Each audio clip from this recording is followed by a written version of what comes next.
You think this check belongs to you? Watch closely, because in my bank, your kind turns paper into ash. The lighter snapped open with a metallic click. Fire bloomed, small but merciless, biting into the corner of the check. The paper curled, ink bleeding into smoke, the signature dissolving into black dust. The manager held it steady in the air, his voice carrying across the polished marble lobby as every head turned. Customers gasped. A child whispered to his mother, "He is burning it." A young woman near the window raised her phone, hand trembling, thumb hovering over the record button. Before we continue, where are you watching from? Drop your city or country in the comments below. And if you believe in dignity and justice, hit like and subscribe. These stories spark change. And we are glad you are here. Now, back to her. She did not flinch. She stood in her orange dress, hair pulled into a neat bun, posture tall and precise. She carried no logo, handbag, no diamond necklace, no visible armor of wealth, just quiet elegance and the check that now smoldered in front of strangers. Ash fell in gray flecks onto the polished floor. The bitter smell of burnt paper rose through the air, crawling into the silence. The manager let the remains drop into a metal bin and dusted his palms as though he had rid the branch of garbage. "Worthless," he said, his tone flat, deliberate. "Just like you." Ugh. Murmurs rippled through the lobby. Two tellers at the desk traded smirks, one whispering, "Obvious fake." A man in a gray suit nearby muttered, "Probably stolen," shaking his head with a satisfied grin. Their words were not shouted, but they carried the same sting. Her eyes stayed on the bin, on the smoke curling upward, but her face remained unchanged. This was not the first time her worth had been reduced to ash. At 24, she had watched a teller rip apart her first commission check, claiming her account was suspicious. At 30, a loan officer smirked when she applied for a mortgage, asking if the house was really for her or for the family she worked for. Different city, different desk, same prejudice. Now, decades later, she stood calm in the storm again. She reached forward, placing her clutch on the counter. Her voice was low, measured, steady. "Run my name." "Out." The manager scoffed, a sound sharp enough to scratch. He leaned closer, eyes narrowing as if the weight of his authority could erase her identity. "There is nothing to run, there never was. Leave now or security will escort you out." But she did not move. She did not raise her voice. She stood anchored to the floor, her silence heavier than his threats, her calm sharper than his fire.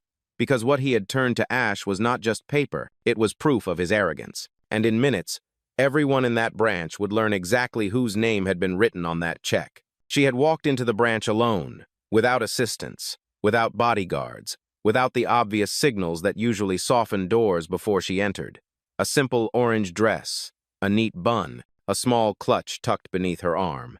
She moved with quiet grace, not the kind that shouted wealth, but the kind that drew respect without demanding it. Yet in this room, respect had been denied before she even reached the counter. Her steps across the marble floor had been measured, slow, steady. The kind of steps that come from experience, from years of walking into spaces where she was not expected, where her very presence was questioned. Eyes followed her immediately.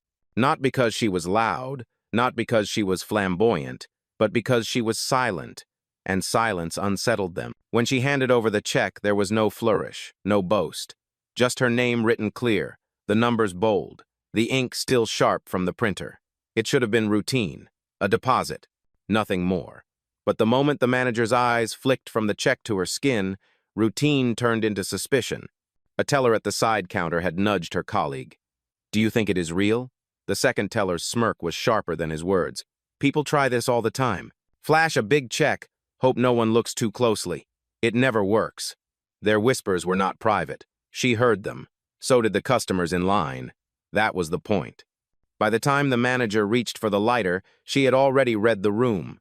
The folded arms, the tightened jaws, the way every laugh was angled at her direction. It was not about the check. It was never about the check. It was about her. But she had prepared for this moment. She had walked into this branch precisely because it was ordinary, precisely because she wanted to see what ordinary staff would do with an extraordinary name.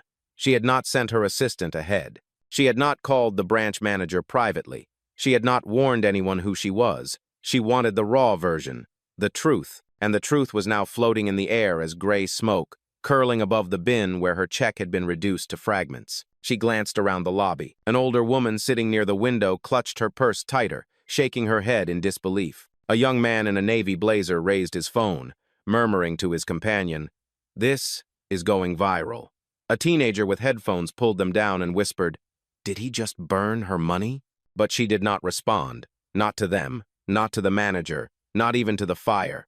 Her stillness was deliberate, an armor honed from years of facing the same stage, different actors. She had been humiliated before, she had been doubted before, but she had never been defeated. The manager mistook that silence for weakness. The staff mistook it for shame. The customers mistook it for surrender. None of them realized it was the opposite. That silence was her control. That patience was her strategy. That the woman standing in the orange dress was not a victim, but the owner of every number they had just watched turned to ash. The fire should have ended the scene. That was the manager's intent. Reduce the paper to ash, reduce her to silence, and move on as if nothing had happened. But humiliation does not dissolve so easily, not when it is lit in public view. The smoke lingered, bitter and undeniable, curling through the branch like an accusation. The tellers were the first to break the silence. One leaned toward the other, smirking, his voice pitched loud enough for her to hear. "That was quick. Another scam burned right at the counter." The other laughed softly, covering her mouth as though it were a secret, though she wanted the whole lobby to witness her amusement. Behind them, a junior clerk in his early 20s frowned, uncertain. His eyes flicked between the woman in orange and the manager at the counter. He did not speak, not yet, but his unease was written across his face. The manager, emboldened by the laughter of his staff, raised his chin. "Security," he barked, his voice echoing across the glass walls. "We may have a fraudulent visitor. Unauthorized attempt at deposit. Immediate removal." A murmur rippled through the waiting line. Some customers stepped back, distancing themselves from her as though fraud were contagious. Others leaned in, eager to watch the confrontation escalate. A man in a gray blazer chuckled. She really thought she could cash that? Ridiculous. The woman in orange remained still. Her hands rested lightly on the counter, her shoulders relaxed. She neither argued nor raised her voice. The calmness in her posture made the hostility in the room even sharper. "Do you have identification?" one teller asked, not kindly, but accusatory. Before she could answer, another chimed in, "Even if she does, it is probably stolen." The words spread quickly, growing bolder with each repetition. A woman near the back of the line whispered, "Maybe she found that check." A man closer to the door added, "She looks out of place here." No wonder they caught her. Every comment was a stone thrown in her direction. None of them questioned the manager. None of them considered that the real fraud might be the assumptions spilling out of their own mouths. At the edge of the lobby, a young man pulled out his phone. His voice trembled as he whispered to his friend, "I am filming this. People need to see what is happening." His friend nodded and lifted his phone too, live streaming without hesitation. Their cameras caught everything. The burned check, the insults, the staff smirking while the manager called for her removal. The junior clerk who had frowned earlier shifted uneasily. He opened his mouth, then closed it again. His hesitation was drowned out by the growing hostility. The manager slammed a palm against the counter. "This branch does not tolerate fraud. You need to leave now before I make the call that ends this." His words carried the weight of authority, but not the certainty he once held. Because in that moment, while he thought he was controlling the stage, the audience had already begun to turn. Phones were raised, voices whispered. Doubt had entered the room. And through it all, the woman in orange did not move. She did not defend herself. She let the fire, the laughter, and the accusations pile higher, brick upon brick, until the weight of them threatened to crush the very people who had built it. She remained silent because she knew something they did not. This was only the beginning. The order for security hung in the air like a gavel strike. The tension in the lobby thickened, but she did not move. No flinch, no protest, no attempt to explain herself. She simply remained. Her hands rested lightly on the counter, her back straight, her gaze fixed forward. The silence unsettled them more than any argument could have. The manager expected pleading, outrage, or tears. Instead, he faced stillness, as if the woman in orange were carved from stone. Her calm was not emptiness. It was control, deliberate, and complete. One teller tried to laugh again, but the sound came out too sharp, too nervous. The young clerk who had frowned earlier watched her closely now, his uncertainty deepening. He had seen customers rage before when they felt wronged, but this was different. The absence of reaction was louder than shouting. The manager slammed the counter once more. "Do you hear me? You are done here. Security is on the way." His voice grew harsher, straining for dominance. But dominance requires recognition, and she gave him none. Her silence was a mirror, forcing him to see his own anger reflected back, unsupported and bare. A child's voice cut the quiet. Why is she not saying anything? The question floated from the waiting area, soft but piercing. The child's mother hushed him quickly, yet the question lingered in every ear. Why was she not defending herself? Why did she not push back? Because defense was unnecessary. She remembered another lobby years ago, a hotel in Charlotte. She was only 16, dressed in her Sunday best, waiting for her parents to arrive. A clerk approached, looked her up and down, and said, "This space is for guests only." They had escorted her to the sidewalk like she was trespassing. That humiliation had burned into her bones, but it had not broken her. It had sharpened her resolve. Now, standing in this bank, she understood something the others did not. Silence is not surrender. Silence is strategy. She let the room speak. Let the accusations pile up. Let the phones capture every word they hurled against her. A woman near the back whispered, "Why is she so calm?" Another replied, "Maybe because she knows she is guilty." The words spread like wildfire. Yet the cameras kept rolling, capturing not only the manager's fury but the dignity with which she absorbed it. The manager leaned in close, lowering his voice but not his venom. "If you thought that check made you somebody, you are mistaken. Without it, you are nothing." His breath carried the bitter scent of smoke and arrogance. Still, she gave no reply, not because she had none, but because hers would come at the precise moment of her choosing. The young clerk finally spoke, his voice uncertain. "Sir, maybe we should double-check the system." The manager turned on him instantly, his glare sharp. "Do your job and stay silent. This is my branch." The rebuke silenced the clerk, but not his conscience. The woman in orange stood unmoved, her silence wrapping around her like armor. To the staff, it looked like defeat. To the customers, it looked like surrender.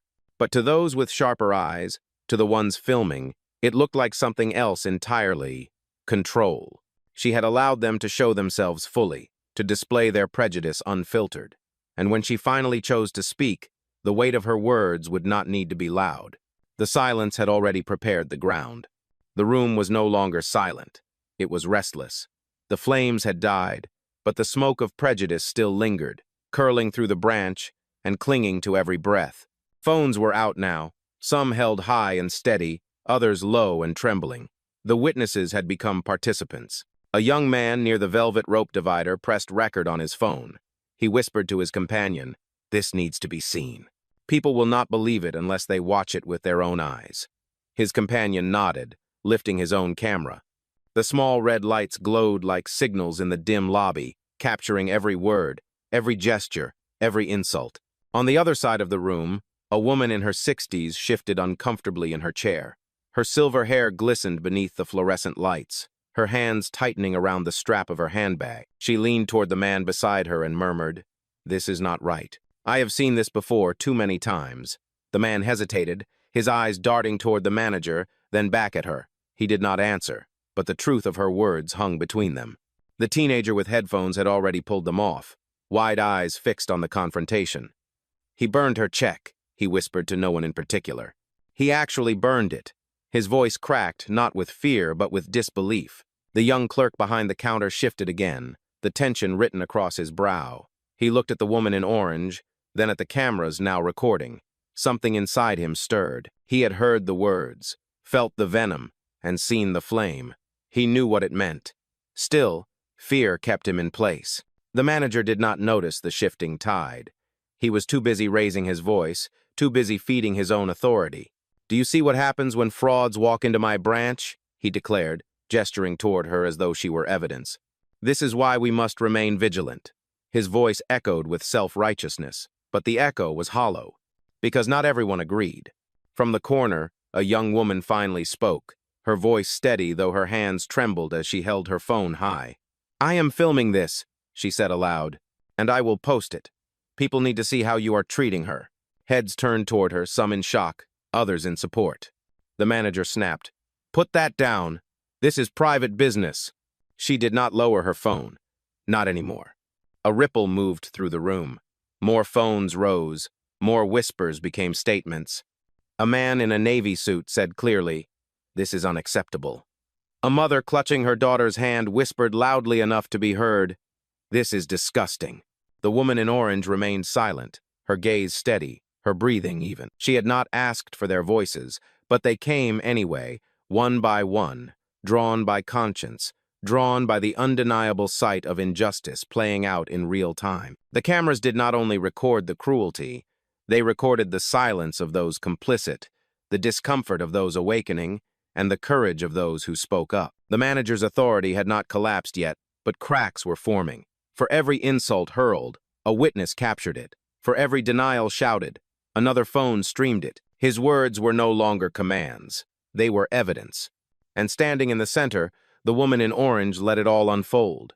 She did not raise her voice. She did not break her silence, because she knew the truth. Witnesses change everything. The tension inside the branch thickened like smoke refusing to clear. Phones were raised higher now, steady hands locking every second into memory. What began as whispers of doubt had grown into open words of protest. Yet the manager, red with certainty, chose not to retreat. He doubled down. He stepped out from behind the counter, his polished shoes clicking against the marble floor. His voice rose, sharp and venomous, echoing off glass and steel. "Listen to me," he commanded, sweeping his gaze across the room. "This woman is attempting fraud. She came in here with a forged check, pretending to be someone she is not, and you are all standing in my way while I protect this bank." His finger stabbed the air toward her, as though he could condemn her with a gesture. "You are wasting my time. You are wasting the time of every real customer here, and I will not allow it. Not today, not ever." The words were louder than before, but something was missing. Authority only works when others believe in it. And in that moment, more and more eyes betrayed doubt. A woman near the window spoke clearly, no longer whispering. "She gave you her name. She gave you her check. You burned it instead of processing it. That is not policy." The manager snapped his head toward her. "Sit down. Stay out of this. You have no idea what you are talking about." But the words only fanned the flame. A man in a navy suit folded his arms and said, "No, she is right. That is not procedure. You crossed the line." The young clerk behind the counter shifted again, his lips parting as though he wanted to speak, but fear kept him in silence. Still, the conflict played across his face. The manager turned back to the woman in orange, his anger sharpening. "Leave now. Do you understand me? You will walk out of this bank before the authorities arrive, or you will be dragged out." His tone dripped with venom, every syllable meant to strip her of dignity. The tellers laughed nervously, supporting his claim. One muttered, "She should be grateful he has not already called the police." Another added, "People like her always think they can get away with it." Their words were not just insults, they were daggers, sharpened by prejudice and aimed to cut her down in front of an audience. The audience, however, was no longer silent. A teenager whispered to his mother, "Why are they treating her like this?" The mother answered quietly but firmly, "Because they think they can." The woman in orange did not speak. Her calmness held like a tide against the storm. Every insult hurled against her only revealed the ugliness of those who delivered it. And the cameras captured it all, streaming it beyond the walls of the branch, into living rooms, onto screens, into the wider world where judgment would soon shift. The manager's face flushed darker, veins taut at his temple. He leaned forward, his voice dripping with disdain. "You hear me? You do not belong here. Not in this branch. Not in this line. Not in this world of finance. Leave before I make sure you never step foot in a bank again." Gasps filled the air. The line between authority and abuse had been crossed. Customers shook their heads, witnesses muttered in disbelief, and yet still, the woman in orange did not flinch. She stood anchored, her silence becoming heavier than his rage. And though he could not see it, the balance of the room was shifting. His insults no longer rang as commands. They rang as evidence. The air inside the branch had shifted from tense to hostile. The manager's fury had not cooled. It had sharpened. His words alone no longer satisfied him. He wanted action, something visible, something final to crush her dignity in front of every witness. He turned to the teller nearest him.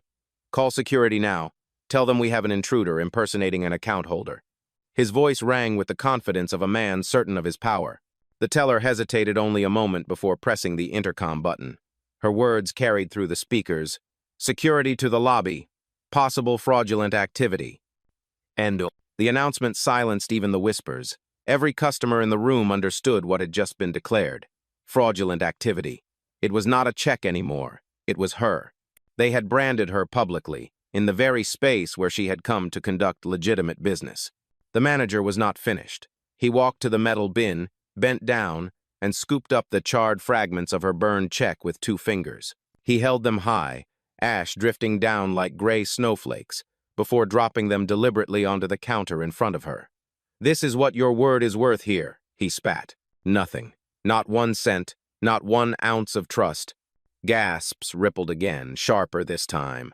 A man in line muttered, "That is too far."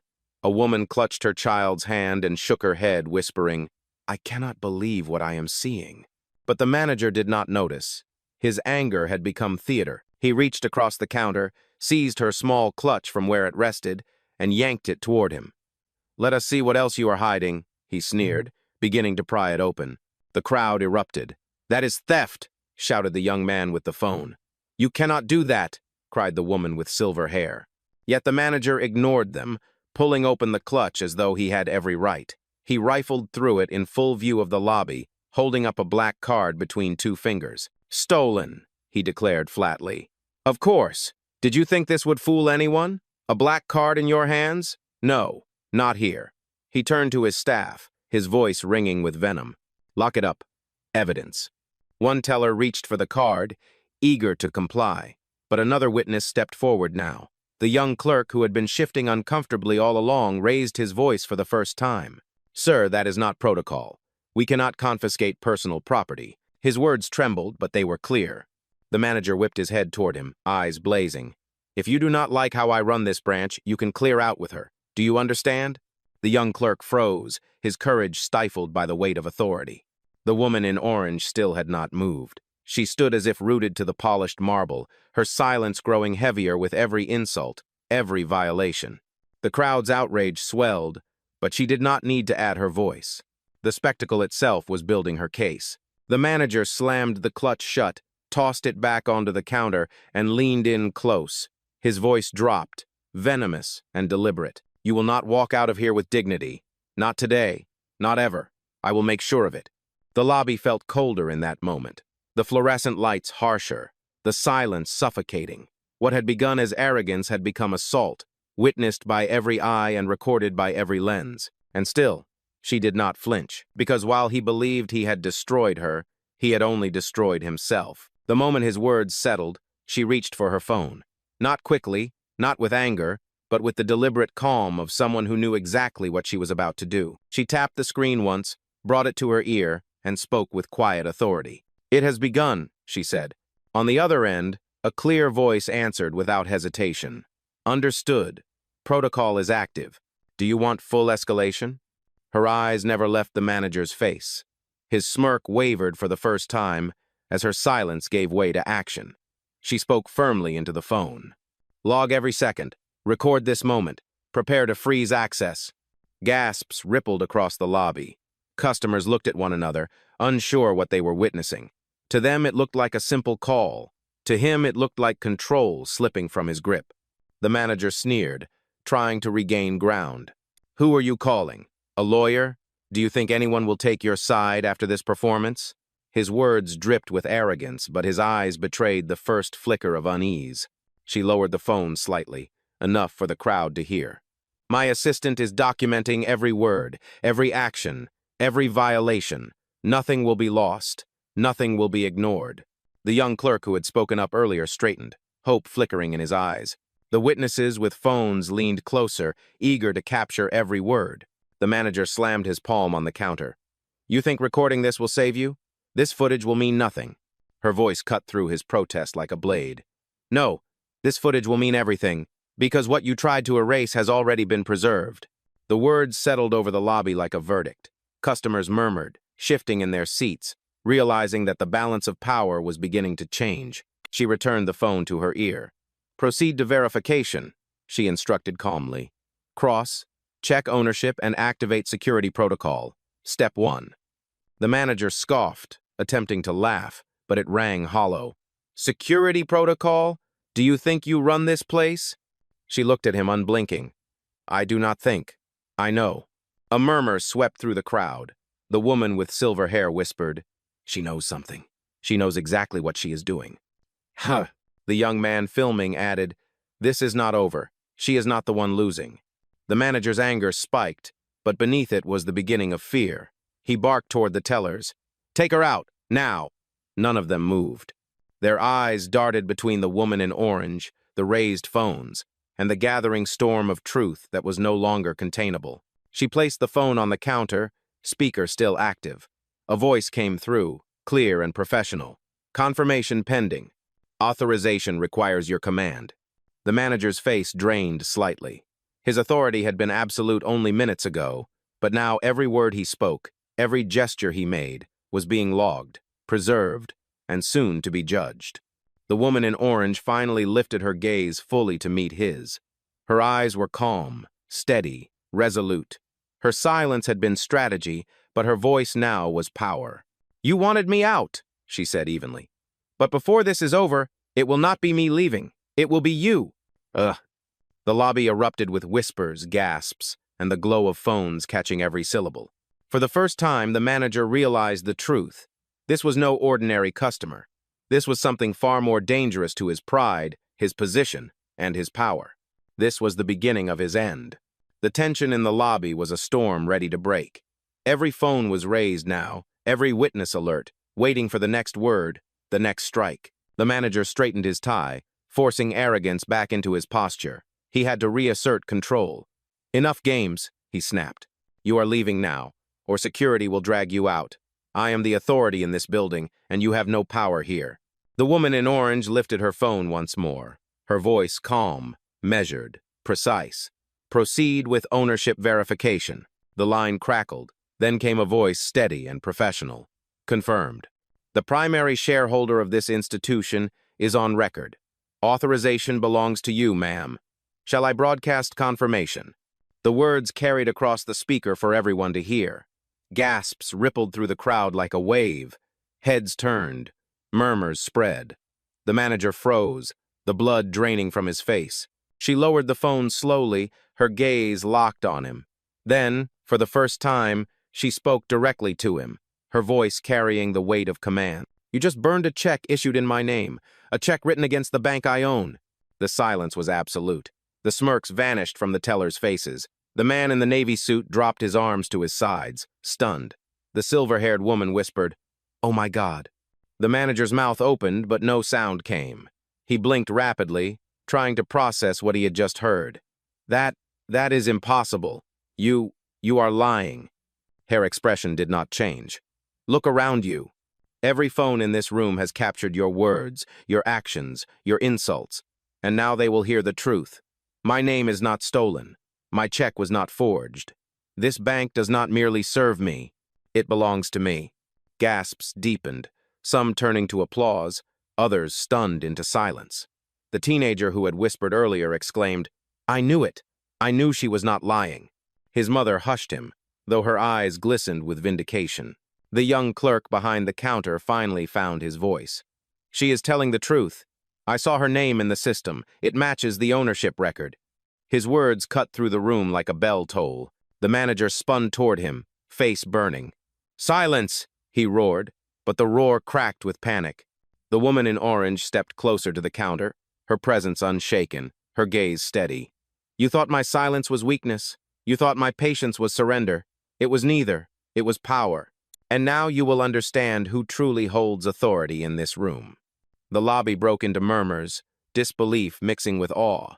Customers who had doubted her now stared with wide eyes. Phones captured every angle, every reaction, broadcasting her revelation beyond those walls. The manager's lips trembled. No, this is not how it works. You cannot just claim something like this."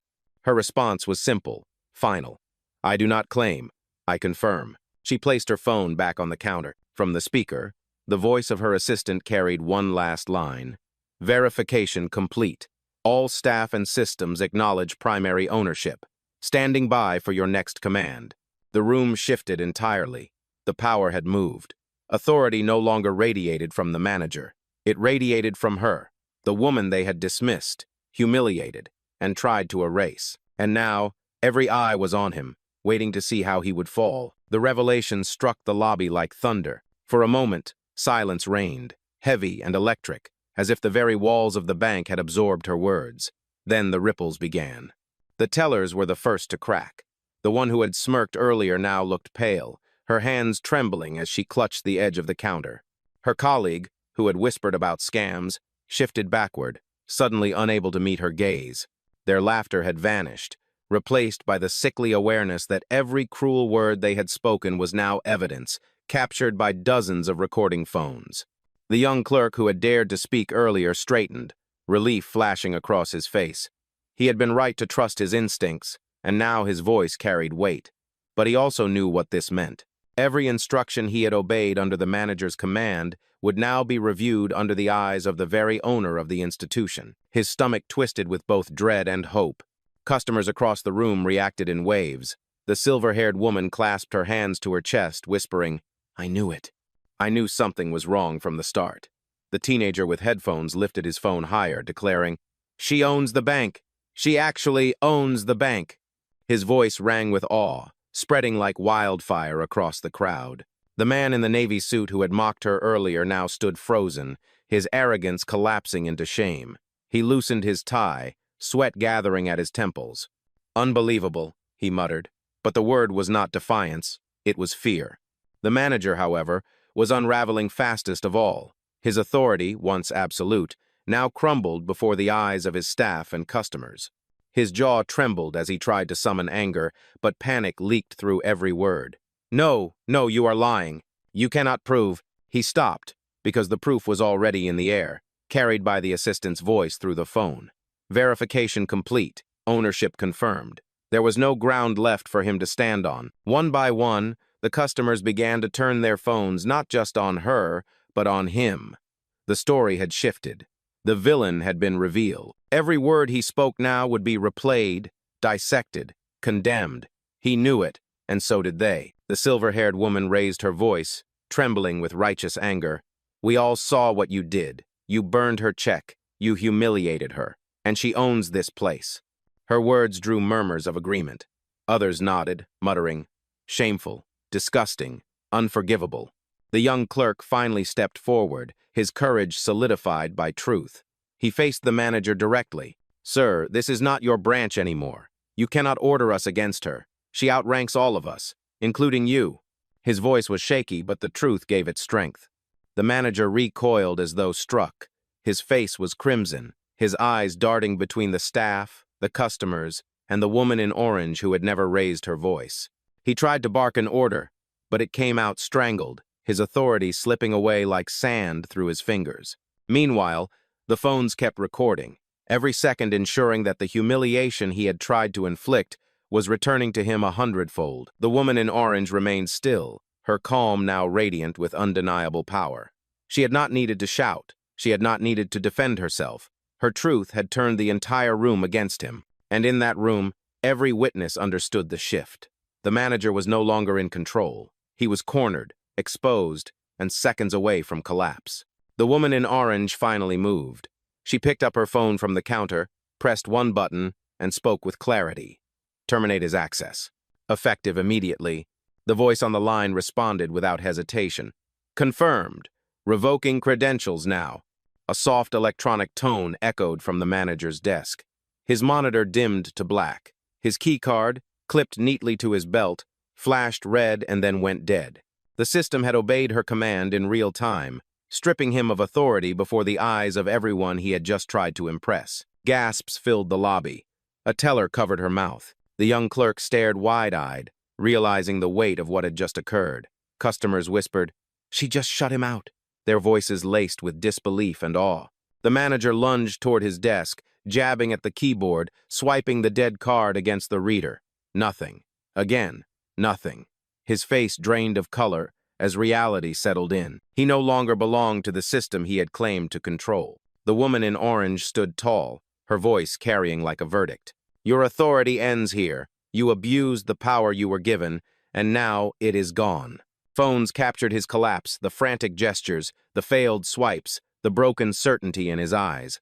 For the first time, the entire lobby saw not a figure of authority, but a man undone by arrogance. She did not raise her voice. She did not need to. Her command had been enough. The silence that followed was not emptiness. It was judgment, heavy and final. And in that silence, the balance of power was sealed. The manager's keycard clattered to the floor, powerless. His voice cracked as he sputtered, "You cannot do this. I am in charge here." But the words sounded hollow, stripped of authority, rejected by the very system that once obeyed him. The woman in orange stepped forward, calm and unshaken. Her eyes swept across the lobby, taking in the witnesses, the raised phones, the stunned silence that now trembled with awe. She spoke with a steady weight that filled every corner of the branch. You mistook silence for weakness. You mistook patience for surrender. But silence can be strength, and patience can be power. Remember this moment. Power does not always shout. Sometimes it waits. Sometimes it simply stands and lets the truth expose itself. Murmurs rose into applause. The silver-haired woman clapped softly, tears in her eyes. The young man filming lifted his phone higher, whispering, "This is justice." The teenager grinned wide, saying, "She owned him. She really owned him." The woman in orange turned once more to the manager, who stood frozen, his career unraveling before strangers and screens alike. Her voice was low, final. "You burned my check to prove I did not belong, but all you proved is that you never did." She lifted her clutch, slipped her phone inside, and walked toward the exit with measured grace. The crowd parted for her, heads bowing slightly, some in shame, others in reverence. The cameras followed her until the doors closed behind her. What remained in the lobby was more than smoke, more than ash. It was a lesson, branded into every witness. Dignity cannot be destroyed by prejudice, and power does not always reveal itself with noise. Sometimes, it waits in silence until the right moment to strike.